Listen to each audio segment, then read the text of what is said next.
Hey, everybody. Welcome to the Blue Ribbon Lounge podcast. Welcome back to the lounge. Welcome back, y'all. Welcome back. Deep underground. We're here. You're here. Thank you for traveling through time about a week or so. Yes. If not longer. In reverse.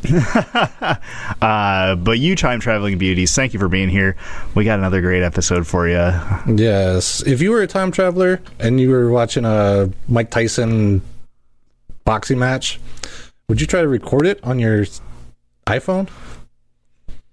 Yes. Yeah.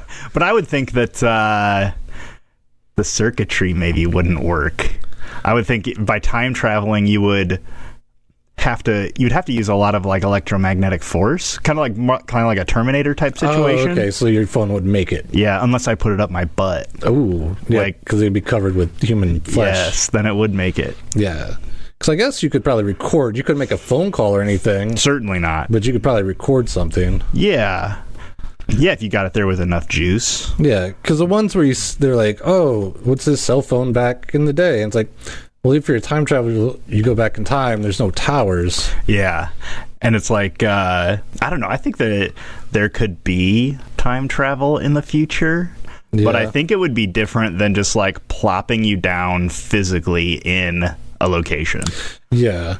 Well, because I've seen the one where it's like some guy at McDonald's and he's got the championship hat from 2026. Yeah. And they're like, ooh, time traveler. And it's like, well, if you were traveling through time, would you just forget like your favorite hat? So if there was time traveling in the future, it would either be military controlled, yeah, or corporately controlded. Yeah. And so they'd have all sorts of like protocols. Yes. And stuff. Yeah. Yeah.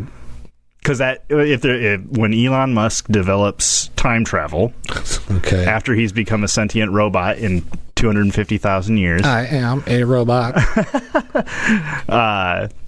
But he would be like, well, I can't let you jeopardize anything that might make me not rich. Yeah. That's what I would think. Yeah, so you can't go back in time and be like, I invented Tesla. Yeah. Actually. Yeah. Yo, Elon, I want to go back to the day before you invented it. Yeah, or I think he got rich off PayPal. That's how he got rich, but he had money through his like parents' emerald mine. Yeah, something like that. Because I heard it was like they owned one, or his dad, someone owed him a debt, so they gave him some jewels from like a mine. But like, if you're a white guy, you're not covered in dirt and right. You didn't get those carrying a pickaxe. Yeah. Yeah. Where would you go, Davey? Where would I go? Yeah. If I went back in time? Yeah. There's one spot in the making of the Grand Canyon. Oh. I don't know what that river's called, but I was watching a documentary one time, and as like, because it had to burst forth over a glacier, and then as the water is cutting its way through the rock, there's one spot that they said was made in a day, which is where the river kicks like a 90-degree turn. Yeah. And there's like, because there was a bunch of just sandstone and they just ate through it in one day. Mm-hmm. I'm like, that'd be something fucking cool to see. Yeah, for sure. Just nature fucking tearing up shit. Is that the same place? Or maybe you have heard about, there's like a bunch of scientific research that they won't let be done in the Grand Canyon in a questionable spot that people think that there's like, I don't know, aliens or something. Did I say Grand Canyon? Yeah, you did. Oh, I meant Niagara Falls. Totally different. Yeah. But it's the same thing, because when it comes over the falls and then all that water had to carve through sandstone, and there was one spot that was just like super porous and the water just corroded it in one day. Okay. Yeah. But not Grand Canyon. Not Grand actually Canyon. Niagara Falls. Yes. My wife wanted to go there through Canada. Yeah. But I am no longer accepted into Canada without legal action. Right. Yeah, that's a weird thing they have there, but yeah, I guess if they're trying to keep people safe. Yeah. What are you going to do? Right. Anyways, speaking of crazy happenings in the past, we got a great show. Yeah. The not vagina. No. The Vaginha Yes. Vaginha. UFO incident. Yes. There was a documentary that I think the guy was on Rogan's podcast who did it. Yeah. Something contact first. Oh, something contact. You're right. You keep wording through it, and I'll look it up. Okay. Well, it's either like first contact or important contact or some. Keep talking. Moment of contact. Moment of contact. Yeah. Yeah. In 2022, and so I started watching it. Yeah. And there was a lot. So the Vaginha UFO incident takes place in Brazil. Yes. Vaginha, Brazil. So there was a lot of Spanish speakers on there. Probably Portuguese. Oh, Portuguese. Okay. I believe. And I don't want to sound like any more of a ignorant American than I already have in this episode, in the 2 minutes of the episode that it's been on. Yeah. But subtitles I just cannot do, so I did not stick around for it. Yeah. Probably the last documentary you listened to with subtitles was The Love Raft. Yeah. Did that one have subtitles, or they just had them talking and you just had to be like, I kind of know what they're saying? I don't remember, but I should go back and watch. Yeah. That's a good one to, if nothing else, maybe re-listen to that episode. But, Moment of Contact in 2022. And then I kind of skirted it aside because it's like, so the Vaginha UFO incident took place in 1996, to give you context, and we'll get more into it after I quit blathering. But this documentary's 30 years old now, almost 25 years old, or not the documentary, but later. Yeah, it's like 20 years later. Yeah, pretty much 24 years later. Yeah, and so I was like, there's that. And I'll bring it up later, but there's that idea that your memory only suits you so well, right? And after living there and being engulfed into it, who knows how accurate a lot of that stuff could be. Yeah, and that's also one of the things, once you tell a story the same way so many times, you start believing that that's actually how it happened. Yeah, instead of saying things like, I think I saw this, you start saying, I saw this. Yeah. And talking to your friends that maybe believe they saw stuff too, you start incorporating some of that into you. So like the alien was, 3 to 5 foot tall, and then everybody else thinks it's 4 to 6 foot tall, and you start saying 4 to 5. Yeah. Yeah, I kind of saw that a lot this past weekend because I went to North Carolina, saw family, went to a family reunion. Excellent. And just even like listening to my mom or my sister tell stories, and I'm like, actually, that's not how that happened. And I have to be like, well, actually this. And they're like, well, no. And I'm like, I got a weird memory. I know little details. It gets me in trouble. People think I'm like nostalgia, or like stuck in the past. But if you just remember stuff well, you're going to be like, no, you're wearing the blue shoes. Remember you stepped in the creek and they got muddy. And like, how do you remember that, dude? Like, I don't know. I just do. But yeah, even my dad and my uncles, because I was talking to the old timers, like learning about my grandpa and great grandpa and stuff like that, and just hearing them tell stories and then bicker over actually how it actually happened and stuff like that. I'm like, yeah, memories can be kind of valuable. Certainly they can be valuable and also a little deceiving. Yeah, well, fallible. Oh, fallible. Okay. Yes. But also valuable. They are valuable, yeah. That's why I think, as much as people make fun of like journaling as being like, do your diary, it does help to write something down to keep those memories fresh, or even like you can look them up later. Yeah, and even things like for a while I was doing, like, I would write down a lot of negative stuff, and that would allow me to take it out of my mind and put it in this book. Yeah. And not have to worry about it anymore. It's like that Harry Potter thing, the Dumbledore pulls it out and sticks it in the bucket. Yeah. A big old book of thoughts. Yeah, because my old lady, her sister, I don't know if she still does it, but she used to just have like a kind of like an adventure journal. So if you go camping And you're like, camp spot 12A was really cool because it's right by the lake. So you write that down. So later on, when you're trying to remember to make a reservation, you can look back in your book and be like, oh, 12A. Is this 12A available? Yeah. Or like, this restaurant was really good, or this one sucked. Yeah. You know, stuff like that. Yeah. Or I tried some kind of weird tomato and I actually liked it. So write that down. Yeah. I got a good memory of trying fried green tomatoes. Yes. We were in Memphis at Jerry Lee Lewis named bar. Oh, okay. I don't know if he actually has anything to do with it or what, but I believe my fallible memory tells me that we got these because somebody else ordered them and they made 2. Oh, okay. And so we got them for free.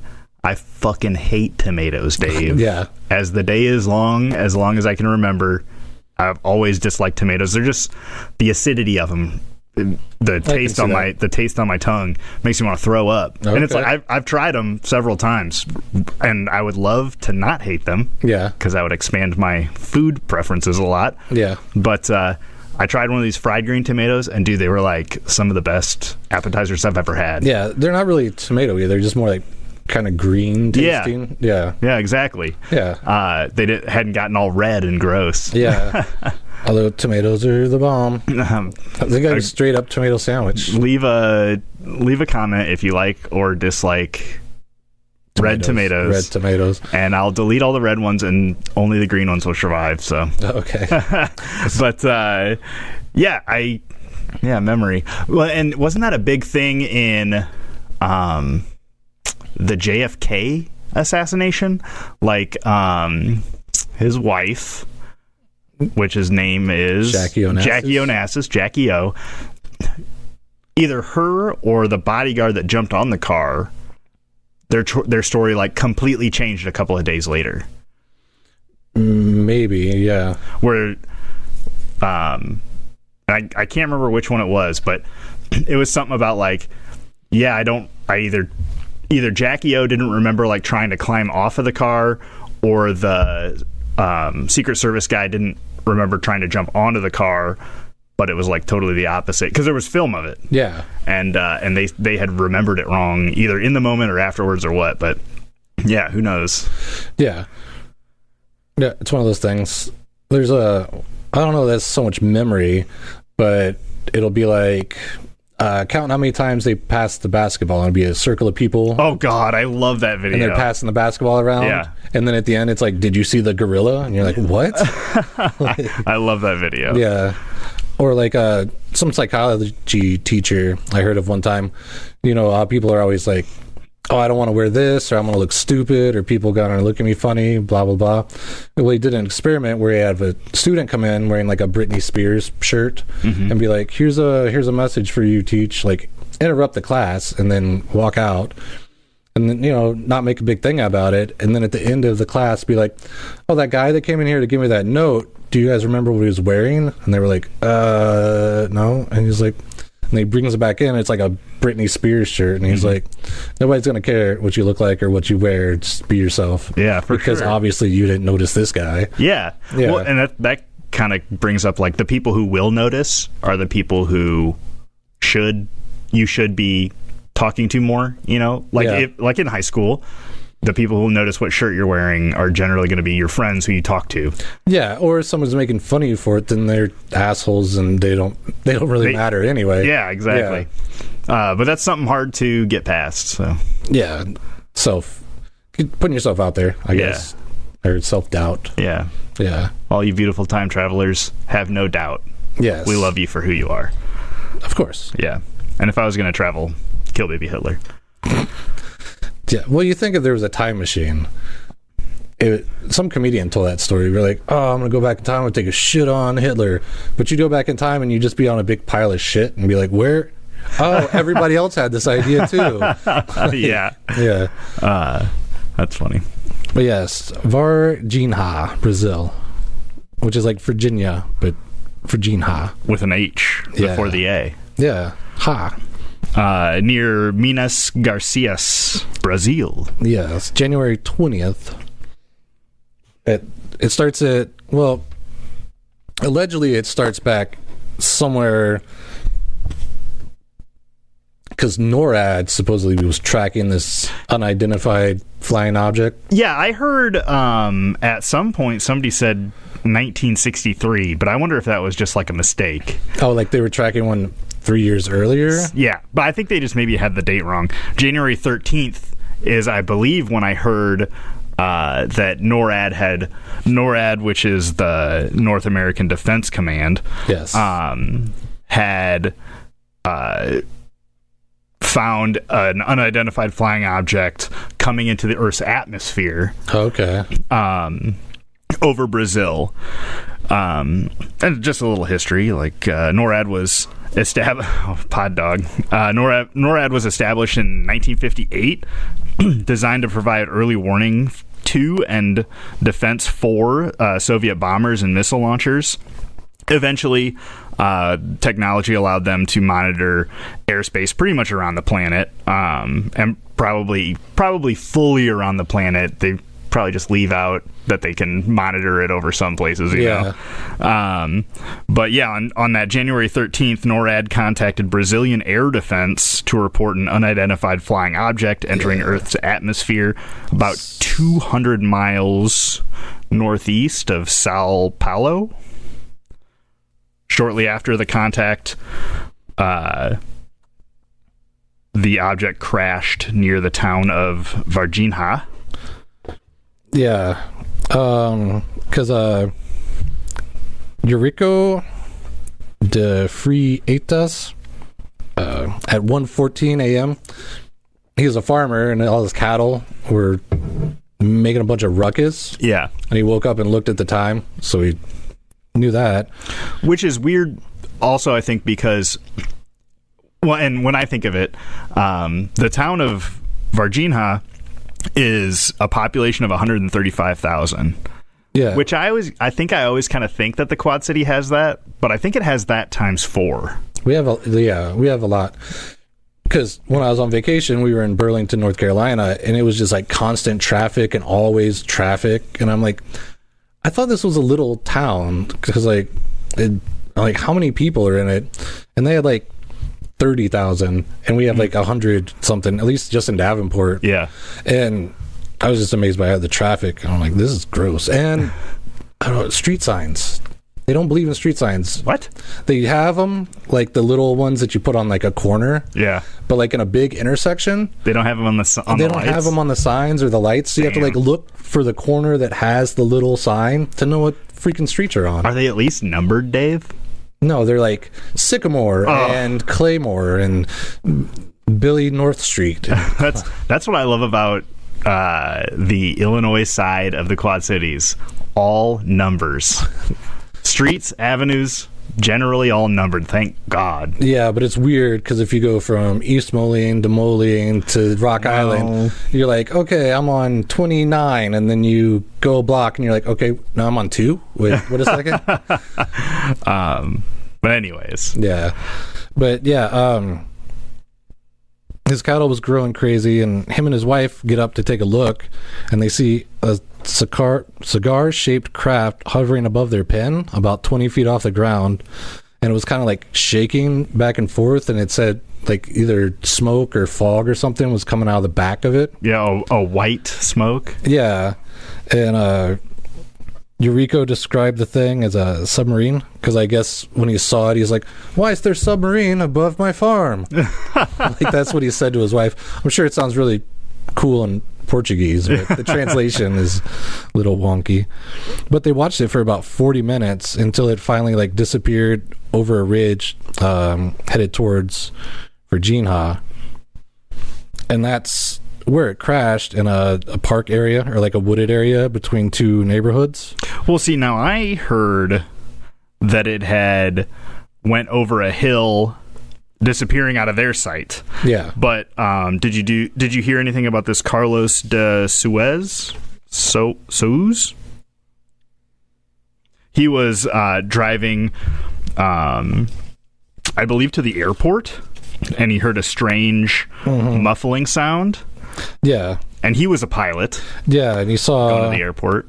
The cigar-shaped plane. He said he saw it crash? Yeah, he was driving, and he heard, kind of this muffled for lack of a better term, bad sounding engine noise. Yeah, like a car from the 1940s. Yeah. But so he pulled over thinking it was his truck making crazy noises. When he got out, he noticed that that same cigar-shaped craft that was just at the De Freitas farm was hovering about 300 feet off the ground, losing altitude. And he said that when he was standing there looking at it, the object had windows along the side and a big crack running down the center of it with that same white smoke pouring out of the crack. Carlos decided to follow the craft, which eventually went over some mountains and went into a steep dive he saw. He did find a small dirt road that looked like it would get him to where he assumed the craft went. And when he got there, he did see the wreckage of the craft. Yeah, but didn't he also say that the military was already making a presence on the scene? From what I had seen, from what I had read and heard and seen and researched, Okay.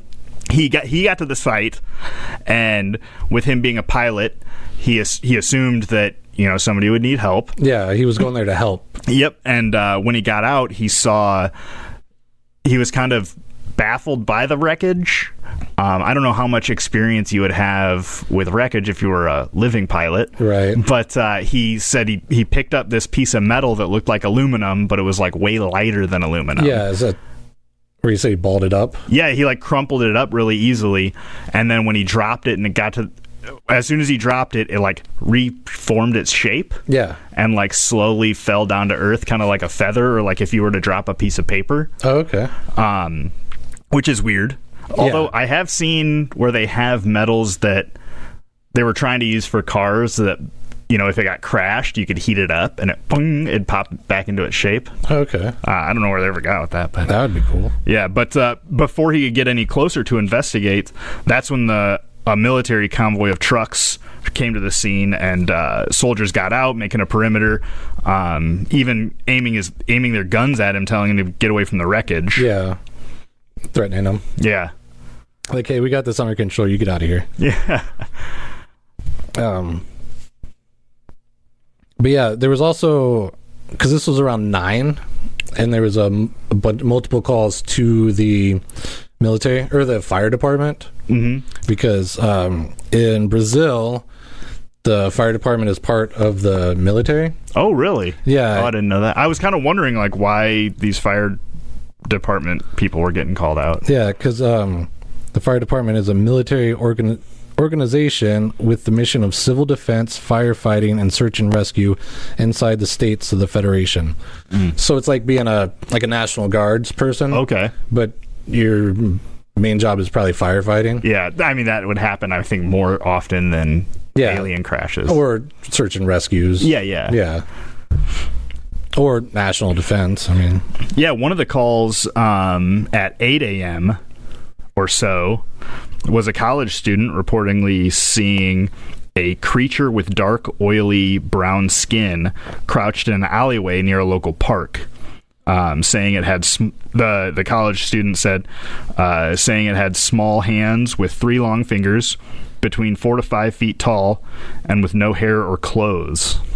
Yeah, and supposedly, they heard that there was like an animal causing the disruption. So they went into. I had heard several calls of animal sightings like that. Yeah, and so they went down there and they ran into the woods.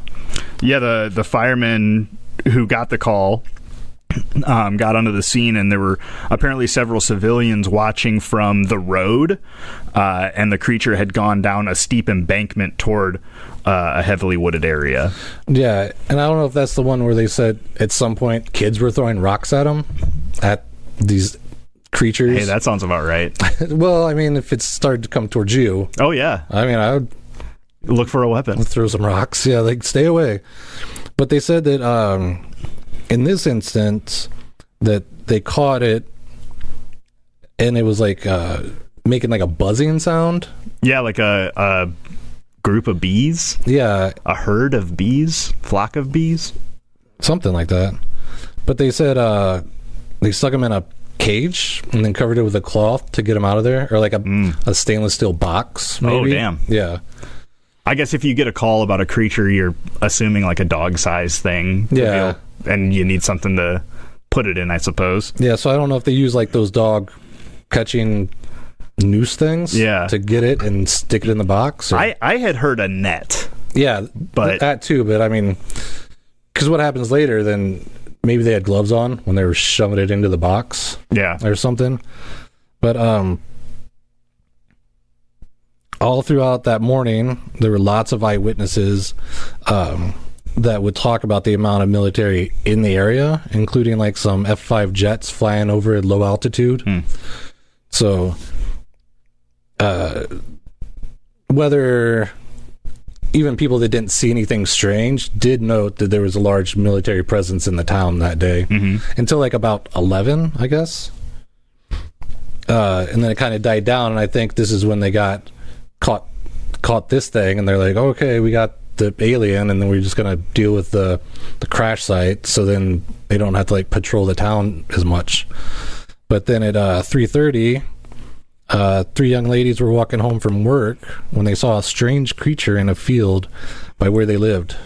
Was it young lady? I was thinking that they were girls coming from school or something. Well, yeah. January would be American school time. I guess I don't know anything about Brazilian. Well, I think there was 3 of them between the ages of 14 and 20. Oh, okay. So they were like young ladies, not like kids, but you know. Yeah, the ladies were 2 sisters, Lillian and Valkyrie Silva, and a friend of theirs, Katia Xavier.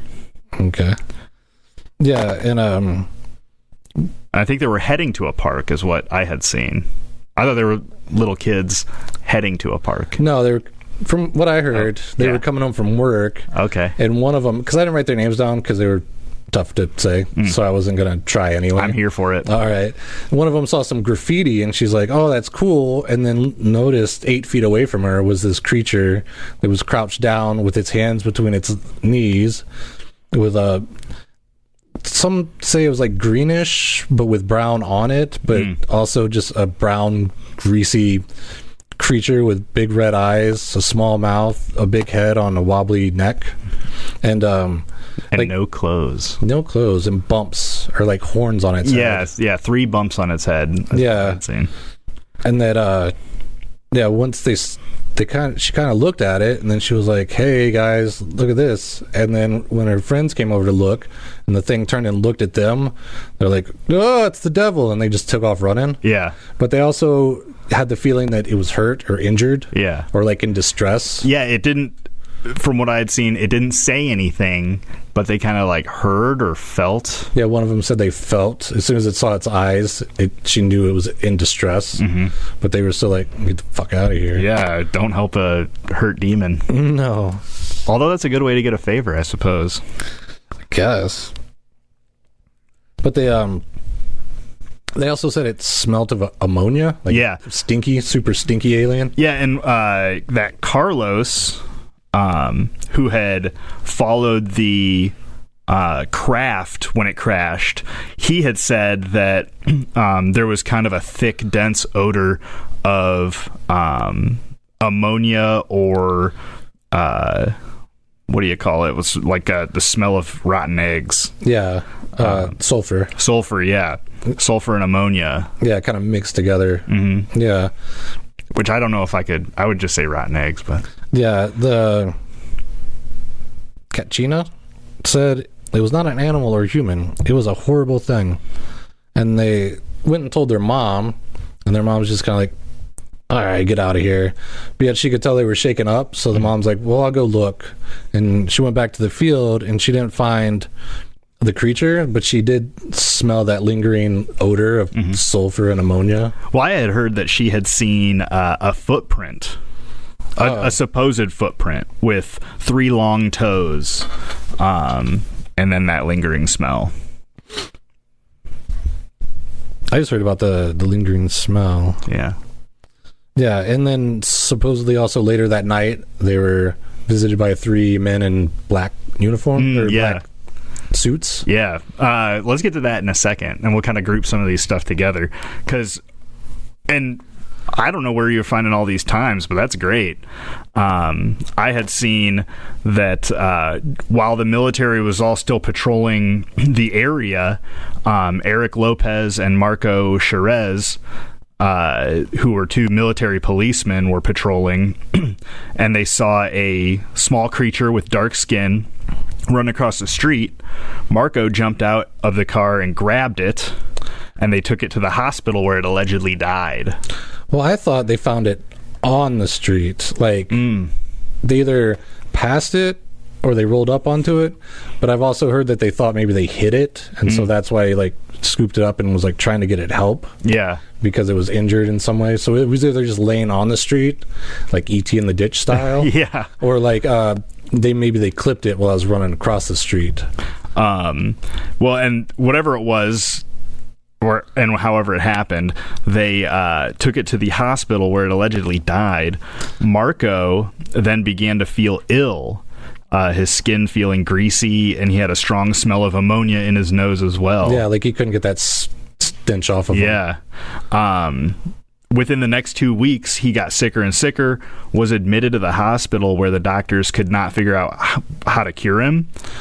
Placed in intensive care, and he later died of unknown causes. Yeah, well, they said like his blood cells, like his white blood cells, had a certain deformity or something with it that would indicate like a blood infection. Yeah. Well, and later, after he died, the doctors for some reason said that an autopsy wasn't necessary. In quick succession, they ordered a closed casket funeral, and he was buried immediately, saying to be for the public health safety of others. Yeah, because they said they quarantined him, like pretty much closed down a half a wing of a hospital and just quarantined him, and his family couldn't go see him. Because I guess if it's a medical mystery and they don't know what you have, that's probably standard procedure. Yeah. Because they don't want to spread any weird shit around. But they also... The official death certificate says he died of sepsis. Yeah, and he did have his blood work was made public after he died, and he had like 8% of an unknown toxic substance in his blood. Yeah, so I mean that kind of all loosely adds up. Kind of, yeah, because if that stuff, the oiliness of the alien seeped into his skin, or if when he picked it up it scratched him somehow, is kind of what they're saying. But I also heard that they took his brain to keep to study, and that they had a funeral, cremated him, and then buried him like all pretty quickly, and then like here you go, there's like the family, it was probably like a closed casket funeral and everything. And then, as the military soldiers from the local base, ESA, I don't know if on the building it's like capital ESA. I don't know if that means something or if it's just ESA. ESA. They arrived on the scene, as they were catching these things. And at one point, some civilians had claimed that they saw the military with 2 black body bags, and one of which looked like something was alive and squirming around inside. Yeah, it was like they came and then they went to the woods looking for the creatures, and that people said they heard some gunshots, saw some smoke, and then as they were coming out of the woods, they were carrying these bags they didn't have before. And within that time, the military had also locked down a full wing of a local hospital. And people said that they saw them unloading one of the black body bags. And sources say that they took it to be x-rayed. Yeah, because there was one military guy that remained anonymous. Yeah, they called him Military X. Yeah, but he said... He talked about that stainless steel box and also like a stainless steel table. And he said he saw the creature and it was oily, but it looked like almost like latex, like oil on like a latex glove kind of feel. And but he said the thing that creeped him out the most was its foot. because it was like a V shape. Like it had just 2 toes, and so it was like a V looking foot. I'm doing like the Spock. Yeah, nanu they can't thing. see that. Yeah, but he said it kind of looked like that, or maybe kind of like a duck's foot, but with a like split. Mm-hmm. Like, yeah. And he said that's what creeped him out the most, because then he was like, okay, I know this isn't like human. Yeah, and he was supposedly on this convoy that took one of the creatures to the hospital, where they shut down the wing of the hospital. An x-ray technician had said the room was full of doctors and police and military personnel, not a lot of them speaking, but the technician said that he felt like people were looking around nervously, kind of being suspicious in themselves or nervous. He was told by the military to take x-rays of whatever was in this bag. They wouldn't tell him, wouldn't let him see it, wouldn't let him. He had to x-ray through the bag. Yeah. And then the military took the film before he could even review it. So, I mean, it could have been bad x-rays or anything like that. And it's funny to think of in 96, you're getting x-rays on film, and you'd have to have one of those backlit lights to look at them and stuff. I guess I forgot all about that after going to the doctor lately. Yeah, they just have digital stuff now? Yeah.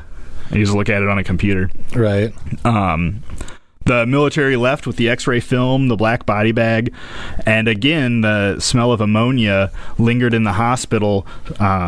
They said that they had to close down that wing of the hospital for a few days, and no matter what the cleaning people could do, they couldn't get it out, and I guess maybe they opened the windows and it finally dissipated or something. Maybe.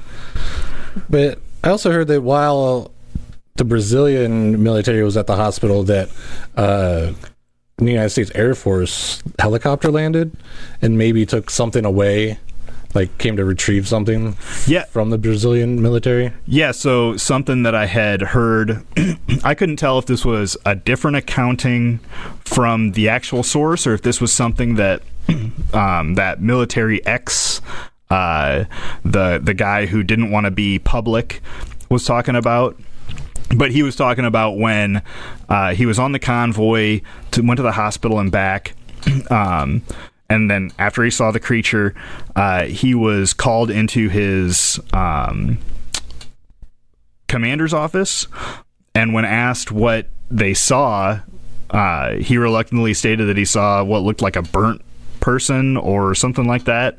The commanding officer told him, that's not what you saw. You saw something supernatural. And him and the guy he was brought in with to his officer's office said that if he told anyone, the consequences would be severe. And the day after that, he said that there was an excess amount of military personnel, both from Brazil and he thought maybe the United States. Maybe I wasn't too.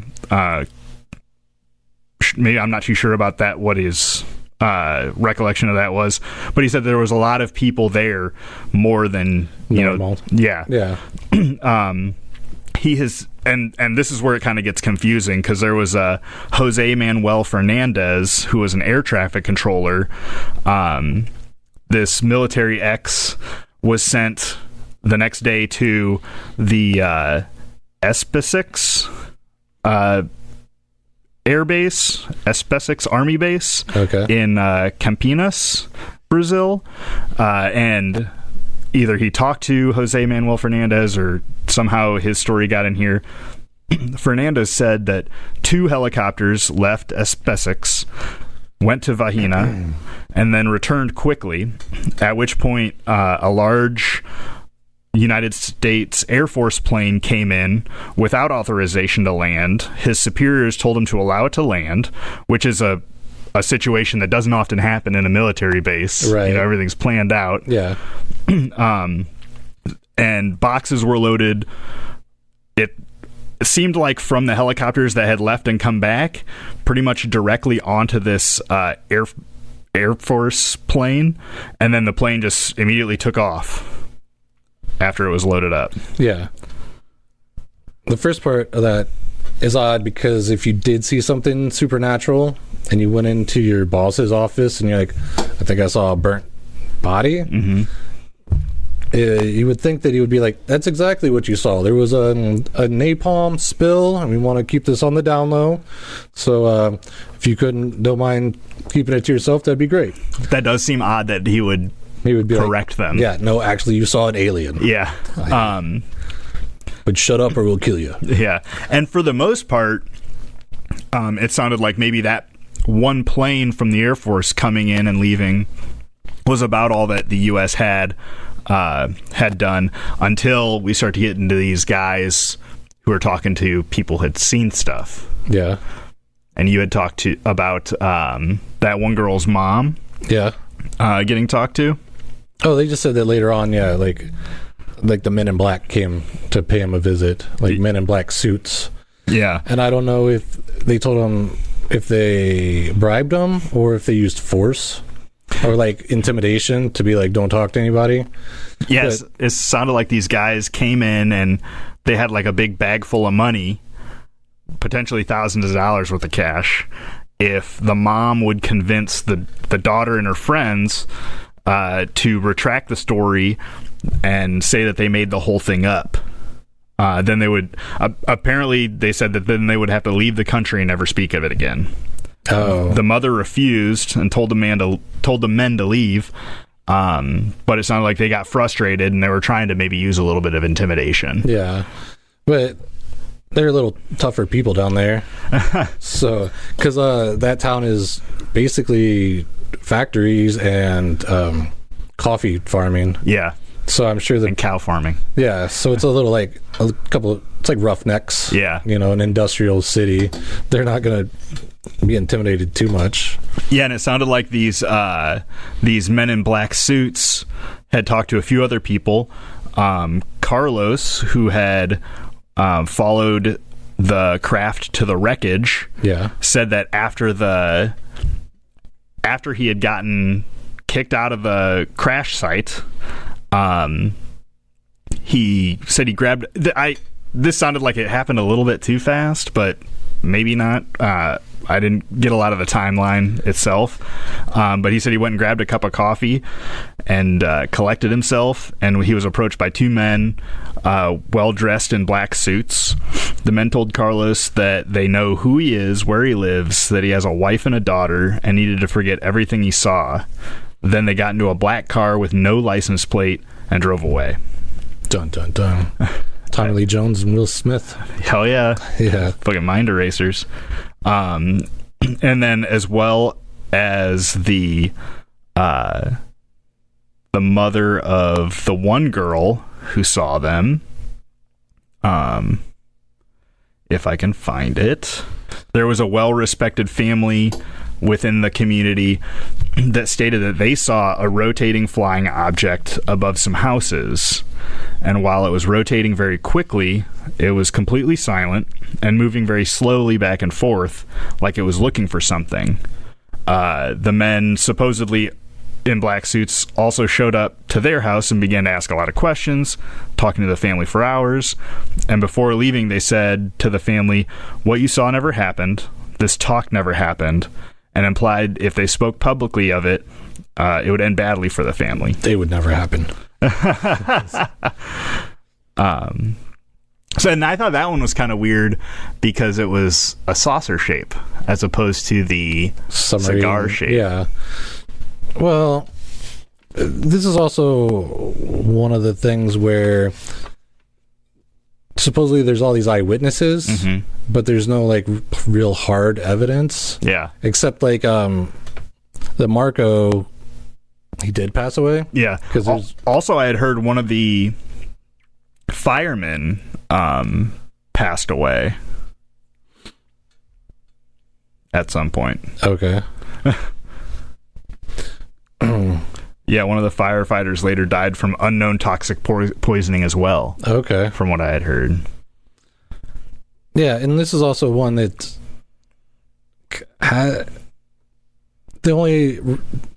there's a write-up in the Wall Street Journal in 1996 about this, and there's an article from Brazil that's in Portuguese. But like, and then now there's this documentary, and I think there was a couple books written about it, because there was like these two guys, one of them, John Carpenter or something like that, like from The Thing. Yeah. Like he was one of the guys that went down there and did all this research, and so a lot of what like other podcasts and bloggers and whatever, it all comes back to the one point of where everybody's getting their information from. And so it's like it all gets jumbled, because I was listening to one, and like I said, they said they were kind of greenish. And I was listening to another one where they said there was a storm, like it was storming that day, so that maybe the girls couldn't see the creature that well, or what these things on the road were, they couldn't really tell because it was too rainy and shit's blowing around. But when I tried to look it up, I didn't hear anything except that one podcast say that.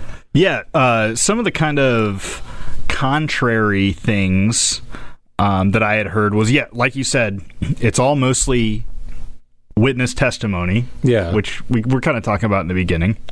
One of the things reported in the Wall Street Journal was that the girls who saw the creature wouldn't give an interview for less than $200. Okay. But then later, this was something that they denied doing. The girls, like saying that, one thing is like, what would these girls have to lie about? Gain by lying. Well, maybe $200 an interview, or maybe not, depending on which side you believe. Well, that could also be like the Kelly Hopkins incident, where they started charging because people were coming to their house anyway, and reckon they're like stomping on their beans and stuff, so they're like, well, if you're gonna come, it's gonna cost you money. So then you'd only get serious like people coming in to talk to you. I had also heard things that like the timeline of the stories is kind of odd, in that supposedly the first story was that of these girls that came out. That was the first. That was the most prominent one. Well, and this is just what I had heard people talking about. Like I said, I couldn't find a lot on the exact timeline, but supposedly the girls came out, and their story of seeing a demon or an alien. Well, a demon is what they said. And then a Brazilian local ufologist, this one, bear with me, Ubirajara Rodriguez, proposed that it was an alien. And then after that came out, then other future reports came out. So, like, these girls saw something, and potentially it was in the local newspaper. This UFOologist, I don't know.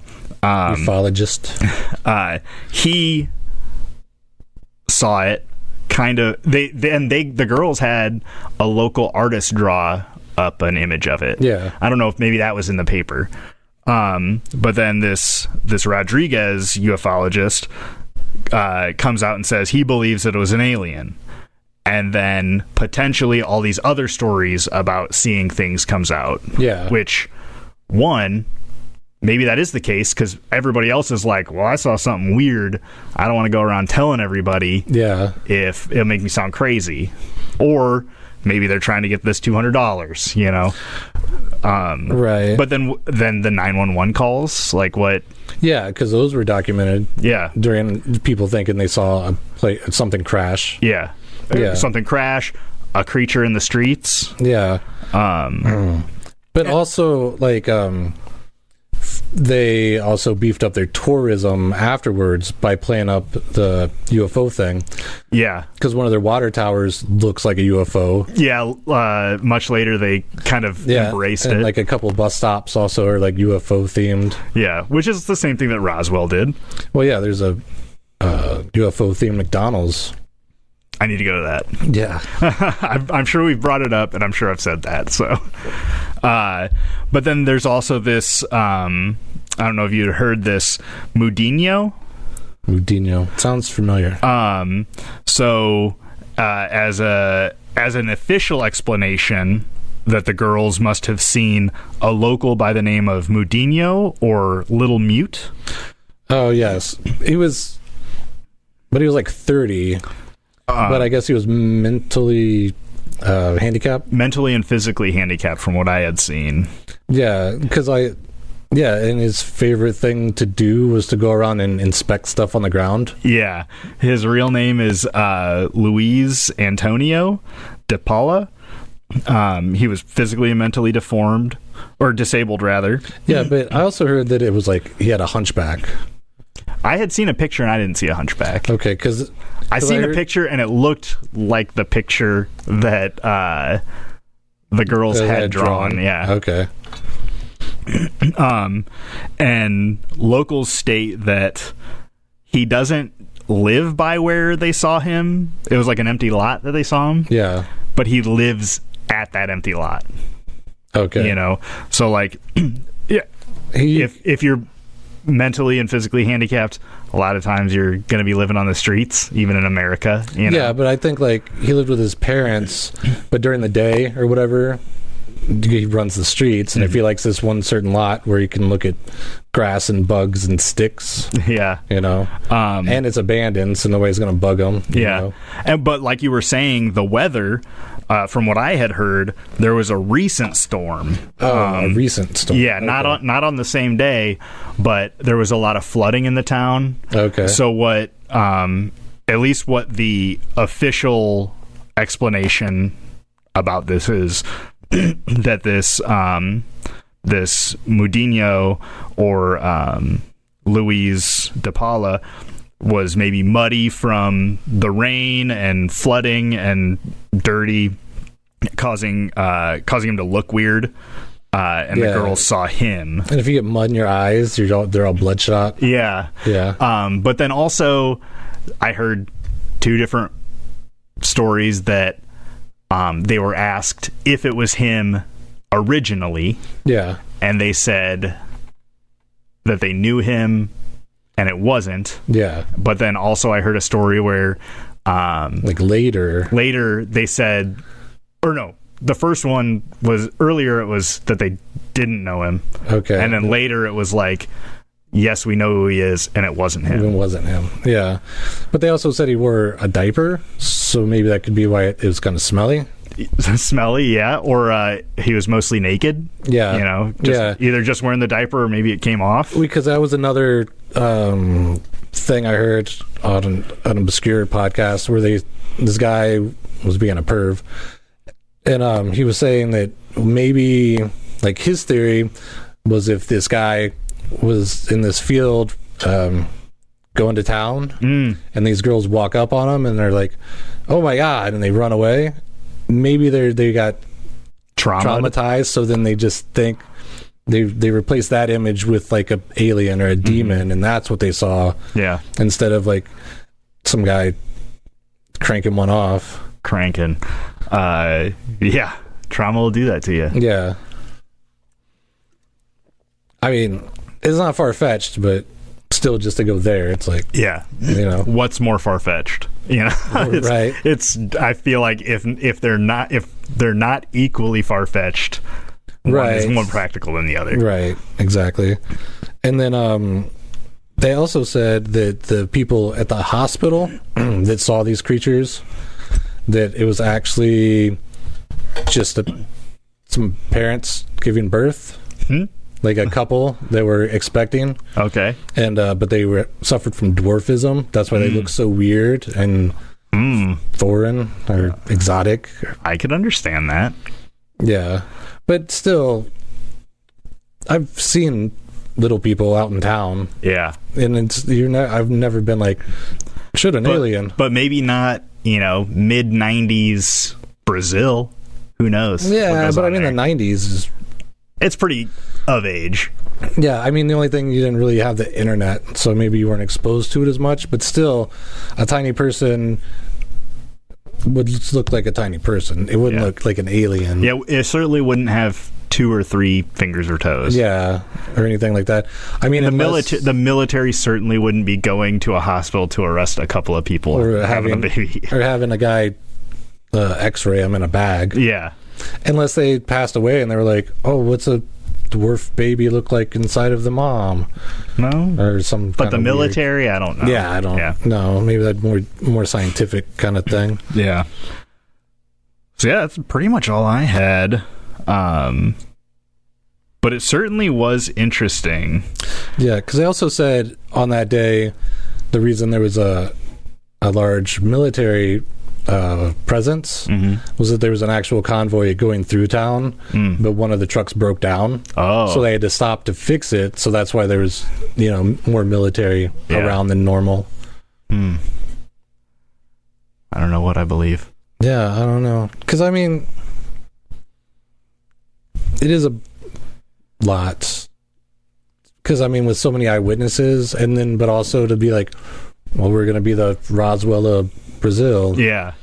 Well, and I was also hearing that, and I don't know the history of the cryptid, but chupacabra was becoming pretty prevalent in like Latin culture. Okay. I don't know how long that has been or what, but for some reason, one source that I had brought that up, that it was gaining popularity. Okay. So yeah.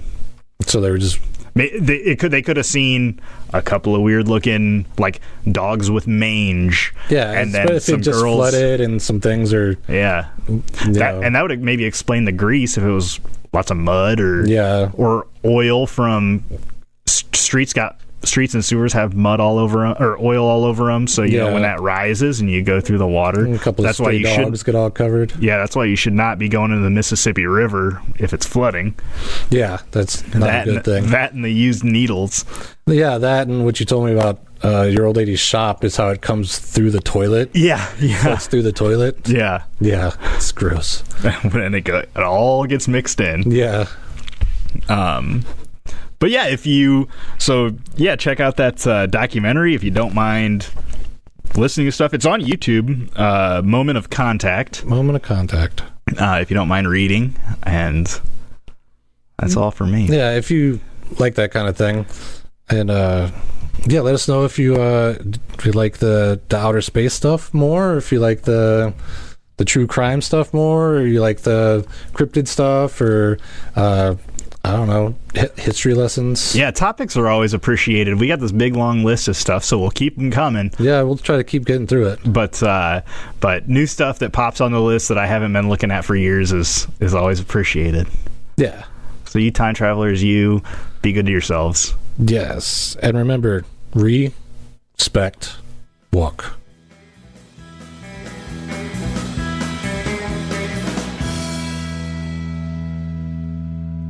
Ready to go? Sure.